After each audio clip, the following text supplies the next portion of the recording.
16 December মহান বিজয় দিবস উদযাপন উপলক্ষে চট্টগ্রাম মহানগর বিএনপির উদ্যোগে চট্টগ্রাম পুরাতন রেলওয়ে স্টেশন প্রাঙ্গণতুন উগ্র বর্ণাঢ্য র্যালি অনুষ্ঠিত হয়। র্যালির মধ্যে জিয়া সাংস্কৃতিক সংগঠন জিসাস চট্টগ্রাম মহানগর শাখার সক্রিয়ভাবে অংশগ্রহণ করছে। জিসাস চট্টগ্রাম মহানগর শাখার সভাপতি এবং চট্টগ্রাম বিভাগীয় সাংগঠনিক সম্পাদক শিল্পী আবুল হাসেম আজাদর নেতৃত্বে উগ্র বিশাল মিছিল র্যালি যোগ দিয়ে র্যালির মধ্যে উপস্থিত ছিল জিসাস কেন্দ্রীয় কমিটির যুগ্ম সম্পাদক মিশফাক রাসেল, জিসাস চট্টগ্রাম মহানগরের সহসভাপতি মোহাম্মদ জাহাঙ্গীর আলম, শহীদুল করিম নিন্টু, মোহাম্মদ মনিরুল আলম, ভারপ্রাপ্ত সাধারণ সম্পাদক নাজিম উদ্দিন, যুগ্ম সম্পাদক মোহাম্মদ ইফতি হোসেন সহ সংগঠনের বিভিন্ন পর্যায়ের নেতাকর্মীরা।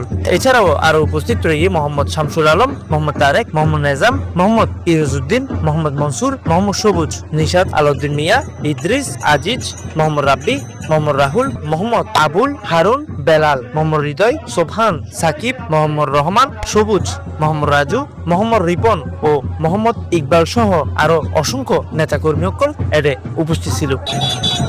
এ সময় নেতৃবৃন্দ মহান বিজয় দিবসের তাৎপর্য তুলে ধরিয়ে দেশপ্রেম, গণতন্ত্র ও মুক্তিযুদ্ধের চেতনায় ঐক্যবদ্ধ থাকিবার আহ্বান জানাই। Iftekharul Hasan, C71 news, Chittagong.